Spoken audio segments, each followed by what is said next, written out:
Araka ny velorano napetraky ny filoham-pirenena Andrajoelina ny amin'ny fahavitantena ara-tsakafo dia tonga nijery fotony ny fandrosoan'ny asa fanamboarana ny toha-drano ao Bevava izay manondraka tanimbary 103 hektara ary isitrahan'ny olona mahery ny 5,000 isa ny tena niaraka tamin'ny ministra ny fambolena sy ny fiompiana ary njono Ranarivelo Lucien sy ireo mpiara-mombona antoka aminy. Zao araka ny fampanantenana efa nataoko anareo dia na metomarika monsieur le ministre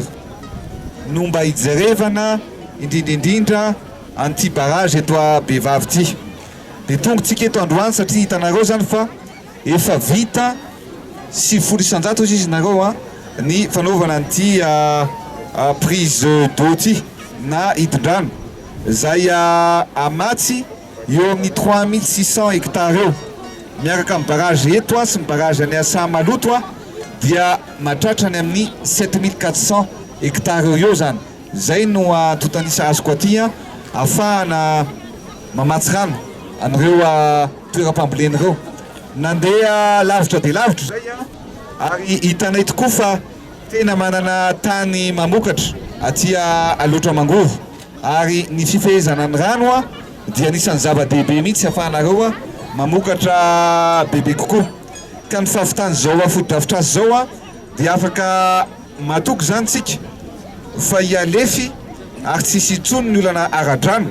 raha tonga ny volana novembre izay ampidirantsika rano an-tanimbary sy mba ahafanareo mamboly amin'ny tao mpambolena ihany koa zany hoe zava-dehibe zany no afahantsika manao an'izy io za dia milaza aminareo fa zava-dehibe no hoe atratrarantsika n'le tanjona hoe mahaleo tena ara-tsakafo tsy hanafatra intsony fa mba tsika indray mba haleo tena mba hanondrana indray. Nandritra ny roa taona dia nisedra olana ity toha-drano lehibe ity ka nanana fanahiny ireo mpamboly ny amin'ny fiainan'ny vogabary ka nangataka ny fitondram-panjakana sy ny ministera pia izy ireo. Amin'izao fotoana izao dia 700 ny asa no efa vita tanteraka.